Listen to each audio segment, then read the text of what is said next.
तक आज हिमाचल राज पहुंच गए, अपनी कन्या को हृदय से लगा लिया। पार्वती तुम एक बार कह देती मुझे शिव से विवाह करना है, शिव से विवाह करना। आज शिव के पास में सूचना पहुंची। आज शिव जी से सभी ने कहा कि आप तैयार हो जाए, बड़ी सुंदर बारात को ले आए। शिव की ऐसी वो छवि वो लीला हुई। आज भोलेनाथ अपनी बारात को लेकर के चल रहे हैं, तैयार हो रहे हैं। मेरे नारायण बड़े सुंदर भाव से तैयार हो रहे हैं। शिव है शंभु गण। कौन कौन भोलेनाथ की बारात में चलेगा? हाथ ऊपर करके बड़े भाव से ताली बजाते हुए राधे राधे बोलो शंकर भगवान की।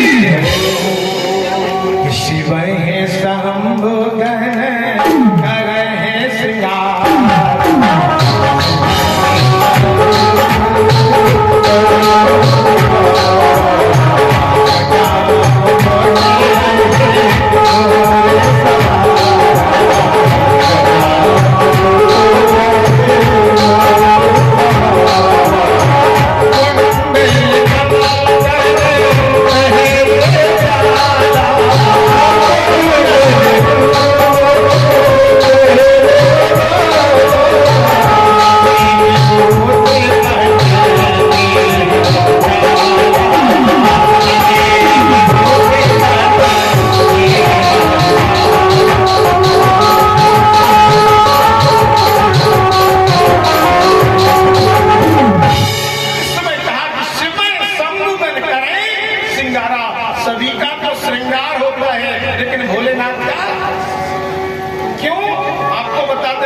पुरुषों के लिए सबसे श्रेष्ठ क्या है? पुरुषों के लिए संस्कार मुक्त है, पुरुषों के लिए 16 संस्कार मुक्त है और माताओं के लिए 16 श्रृंगार मुक्त है। पुरुष जो श्रृंगार करता है, वाल्मीकि रामायण भी कहते हैं और रामचरितमानस भी कहते हैं, जो पुरुष श्रृंगार करता है वो पुरुष की आयु क्षय हो जाती है, तो जो माता श्रृंगार करती है तो पति की आयु बढ़ जाती है। क्योंकि श्रृंगार जो है वो माताओं के लिए है और संस्कार पुरुषों के अंदर है। अगर आपके उज्जवल संस्कार होंगे तो आपका चेहरा, आपका मस्तक अपने आप चमकेगा। श्रृंगार की जरूरत पाउडर, क्रीम और साबुन लगाने की जरूरत नहीं है। अगर आपका तेज, आपके संस्कार उज्जवल है। क्यों? 16 संस्कार है। सबसे पहले कौन सा संस्कार है? गर्भकुंसन संस्कार। सबसे पहला जो संस्कार है वो गर्भकुंसन संस्कार है, जन्म संस्कार है, नाभि संस्कार है, गुरु दीक्षा संस्कार है, नामकरण संस्कार है, विवाह संस्कार है और गुरु दीक्षा संस्कार है और अंतिम में दाह क्रिया संस्कार है। ये पुरुषों के 16 संस्कार हैं और माताओं के 16 श्रृंगार हैं। वो 16 श्रृंगार कौन है? देवी भागवत में बताया है। माताओं के जो 16 श्रृंगार हैं वो देवी भागवत में बताया गया है। जब कन्या जन्म लेती है, जब कन्या का जन्म होता है तो कन्या अपने साथ 9 श्रृंगार लेकर के आती है। जब कन्या का जन्म होता है और कन्या जब जन्म लेकर के आती है तो कन्या के जन्म के समय 9 श्रृंगार लेकर के आती है। कितना? तभी वो 9 वर्ष तक कन्या होती है और 9 वर्ष की कन्या का ही कन्या पूजन किया जाता है। और जब कन्या पूजन करो तो किसी भी समाज की कन्या हो, कोई भी जाति की कन्या हो, 9 वर्ष की कन्या के चरण धोकर के ही कन्या पूजन माना जाता है। और अगर आपने भेदभाव कर लिया तो कन्या पूजन स्वीकार। और जब वो कन्या 9 वर्ष के बाद जब विवाह के योग हो जाती है और जब मंडप में पति उसको श्रृंगार देता है तो वो कन्या फिर लक्ष्मी बन जाती है। जब पति उसका श्रृंगार करता है और पति श्रृंगार में 5 देता है संस्कार। कौन कौन से? 9 और 5 कितने हुए? 14। जब वो लक्ष्मी का रूप होती है और जब वो शादी करने के बाद ससुराल पहुंचती है और दरवाजे पर जब सास अन्य रिश्तेदार जब दरवाजे पर उस लक्ष्मी की आरती उतारते हैं और आरती उतारने के बाद जब देवी देवताओं की पूजा कराते जाते हैं तो माता 2 श्रृंगार देती है। 9, 5, 14 और 2 जब सांस लेती है तो वो 16 श्रृंगार बन जाते हैं। कहा है पति बिन सूनी मांग है, पुत्र बिन है कुल सूना, और दोनों मुक्ति के मार्ग हैं, दोनों बिन दुखी। किस प्रकार से आज भोलेनाथ श्रृंगार कर रहे हैं। भोलेनाथ का जब श्रृंगार हुआ है तो यहाँ तक भी बताया गया है कि भोलेनाथ के साथ में 1-2 भुजंग नहीं गए हैं। भोलेनाथ के साथ में 1-2 भुजंग नहीं है, 6 भुजंग थे भोलेनाथ के शरीर में, 1-2 भुजंग नहीं थे। क्योंकि कहा है जटा मुकुट यही मोर हमारा। ध्यान देना जो विद्वान लोग बैठे हैं पीछे हमारे महाराज जी, क्योंकि सबसे पहले रामचरितमानस कह रही है अहिमानी क्या है, सर्प है कि नहीं। अहि नामक सर्प को मुकुट बना करके जटाओं में बैठा दिया। एक दूसरा गले में बांसुरी नाम है, शंकर के गले में बांसुरी नाम है कि नहीं, 2 हो गए कि नहीं। और तीसरा जो बाघंबर जब बांधी तो तीसरे नाम को बांध दिया। जो घातक नाम का सर्प है उसको बाघंबर में, तो शरीर में क्या भुजंग हो गए, अहि, बांसुरी और घातक 3 भुजंग हो गए। इसके बाद कहा है शशि ललाट सुंदर सिर गंगा, नयन 3 उपबीत भुजंगा। उपबीत माने होता है जनेऊ, उपबीत माने क्या होता है, जनेऊ। 3 नागों को जो भुजंग नाम के सर्प है उन 3 नागों का ब्रह्म कांट को लगाया और शंकर जी के शरीर में डाल दिया। तो क्या सर्प हो गए, 6 हो गए कि नहीं। और भगवान शंकर जब विवाह करने गए तो जो मंडप में विदाई के समय जो गार्ड खुलवाई जाती है, आपके बुंदेलखंड में विशेष नियम है, भोलेनाथ ने उस सर्पों को उतार के मंडप पर रख दिया था जो कुशाका रूठ लगी रहती है। और जब विदाई होने लगी तो हिमाचल के नगर के सभी लोग कहने लगे हे शिव जी आप तो जा रहे हैं लेकिन इन 6 को तो ले जाओ। तभी वो बड़ा अंतिम में विदाई के समय को गांठ खोल ले जाता है। भगवान के सर्प है 6 सर्प, जिसके शरीर में 6 सर्प लगे हो वो कालों के काल महाकाल आज दूल्हा बन के बारात बनने जा रहे हैं। बड़ा सुंदर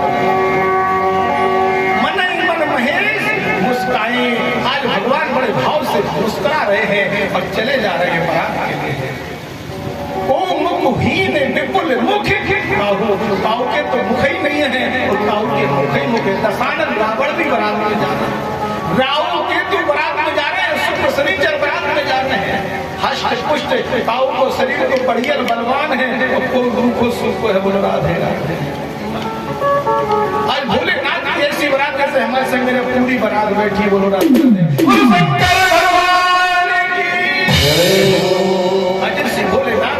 पहुंची है। और मैया मैना आरती को संभाल के बैठे हैं। मैना सब आरती सवारी और संग सुमंगल गावे। और जैसे भोलेनाथ की बारात पहुंची है और भोलेनाथ की बारात पहुंची, मैया मैना ने देखा तो हाथ से थाली छूट गई। मैया के हाथ से जैसी थाली छूटी, भगवान विष्णु बोले शिव अपनी रूप को बदल लो।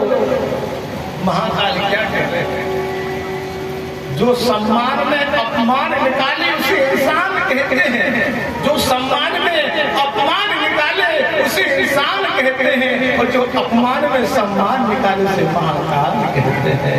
बोली मेरी सासू माँ ने मेरा अपमान नहीं किया, जिसकी चंद्रमा मस्तक पर हो उसे दीपक दिखाने से, जिसकी जटाओं में गंगा हो उसे जल को दिखाने से। आज भोलेनाथ ने जब नारायण की बात सुनी तो 16 वर्ष का सुंदर रूप बना लिया और बड़े विधि विधान से भगवान शंकर का विवाह होने के बाद में जब विदा होने लगी है और विदा के टाइम पर आज मैया पार्वती जब पालकी में बैठ रही है तो अपने भाई मैना के गले से लग जाता है। आज अपने भाई मैना के गले से लगी, भैया मुझे भूल तो नहीं जाओ, भैया मुझे भूल। 4 वेद के मंत्रों से ब्राह्मणों ने मुझे पराया किया, 4 वेदों के मंत्रों से ब्राह्मणों ने मुझे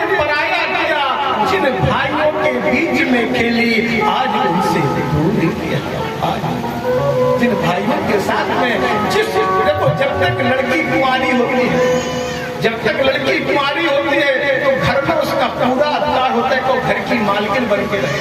चाहे घर में 4-4 भाभी हो, लेकिन फिर भी ननद मालिक बन के रहती है। लेकिन जब शादी होकर के जब लौट के आती है तो वही भाभी कहती, सुनो अब ये तोलिया तो ऐसे कि अब दूसरे में हाथ, फिर क्यों पराया है, फिर क्यों पराया कर दिया। आज पार्वती अपने भाई मैना के गले से रोती, जिस भाई के बहन नहीं होते हैं वो भाई भी जीवन में 2 बार होता है। जिस भाई के बहन नहीं होते हैं वो भाई भी जीवन में 2 बार होता है, और जिस बहन के भाई नहीं होता है वो बहन भी जीवन में 2 बार होता है। कहते हैं परमात्मा अगर मेरा जन्म दिया है तो मुझे भाई दे देते तो कैसा भी दुष्ट होता, कंस क्यों ना होता, लेकिन एक बार जरूर सम्मान देते। जिस बहन के भाई नहीं होता तो बहन कब रोती है, जब बहन के घर में अगर लाला लाली की शादी हुई, जब बहन के घर में लाला या लाली की शादी है और भाग देने को जब नहीं होता है तो देवरानी जेठानी को देखती तो अंदर से आंसू झलकते। अगर मेरा भी भाई गरीब होता तो दरवाजे पे जरूर होता, दरवाजा इस बहन के भाई नहीं। और बहन कब रोती है, इस बहन की जब इज्जत लुट रही हो तो परिवार सहारा नहीं देगा, मोहल्ला सहारा नहीं देगा, लेकिन भाई अपने प्राणों को त्याग देगा, लेकिन बहन पे आंच नहीं। बहन को 2 बार त्याग आगा, और जिस भाई की बहन नहीं होती है वो भाई भी 2 बार होता है। जब अपने हाथ में रक्षा सूत्र को देखता है, जब अपने हाथ में रक्षा सूत्र को देखता है और कहता है हे प्रभु, हे नारायण, अगर मेरा जन्म दिया मेरे मित्रों के हाथ में, क्योंकि माँ चेहरे को देखती है, पत्नी जेब को देखती कि क्या कमा के आए हो, लेकिन वो एक बहन होती है वो कहती जब तक गंगा जमुना में जलधार रहे तब तक मेरा भैया अमर रहे, जब तक मेरा भैया अमर रहे। एक भाई बहन का बड़ा अनूठा प्रेम है। पार्वती ने मैना को गले से लगा लिया, भैया मुझे भूल नहीं जाना। जैसे सावलिया सेठ की कथा आती कि हरनंदी की भात पहनाने को स्वयं सावलिया सरकार दौर का देश ग्वाला बन के पहुंच गए हैं और सोने के पत्थर भी दे दिया। तो अनूठा भाई बहन का प्रेम है। गुरु शंकर भगवान की राजा हिंदी सुकुमार